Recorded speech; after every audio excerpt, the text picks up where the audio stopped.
Did you hear the president's speech? I listened to him. I heard him. I even T-voted him. What did you think? I thought he's a great orator, but, you know, once again, you know, I think he blamed a lot on Bush. I think he didn't own up to a lot, but, you know, he kind of played as many of the news folks are saying, the Clinton card, which is, I feel your pain, I feel your pain, I feel your pain. We'll do something about it. Yeah, all right, anyway. Stop feeling it, get busy. Well, he's urging Democrats to press forward with his agenda, and some of them think, well, that might cost our job, but he says his top priority is jobs. Let's see what he said. Absolutely, but he also wants Congress to keep moving ahead with health care reform. As Jennifer Wishon reports, not everyone in Washington thinks the president is on the right track. Taking his place at center stage, President Obama at times gave both Democrats and Republicans something to clap about, while making it plain that jobs, not health care reform, are now his #1 priority. I'm proposing that we take $30 billion of the money Wall Street banks have repaid and use it to help community banks give small businesses the credit they need to stay afloat. He wants to give tax credits to small businesses that hire workers or raise wages. Republicans are skeptical. Don't try to build up jobs by spending us into debt. Let the private sector do that. To tighten the Fed's belt, the president proposes freezing non-defense spending, but not until next year. Across the Potomac in Richmond, Virginia, the Commonwealth's new Republican governor delivered the GOP response before his own live audience inside the State House. In the past year, more than 3 million people have lost their jobs.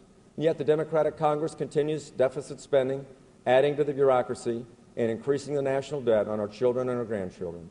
The president continued his call for more Americans to go to college. In the 21st century, the best anti-poverty program around is a world-class education. Under his plan, government workers would be forgiven of their student debt after 10 years.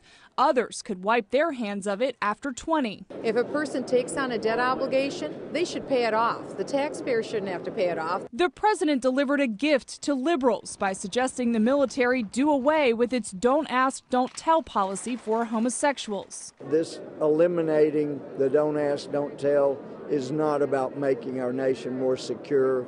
It's about a social agenda that really harms the military. Lawmakers on both sides of the aisle agree. Americans are sick of talk and want results. Good government is still the best politics for all of us. The president plans to meet with leaders of both parties on a monthly basis on an effort to foster better communication as the final stretch before the midterm elections begins. Jennifer Wishon, CBN News, Capitol Hill. Well, thanks, Jennifer. It just seems like at this point the Democrats are floundering. They've lost in Massachusetts, and the health care bill is stalled, and they don't know where to go.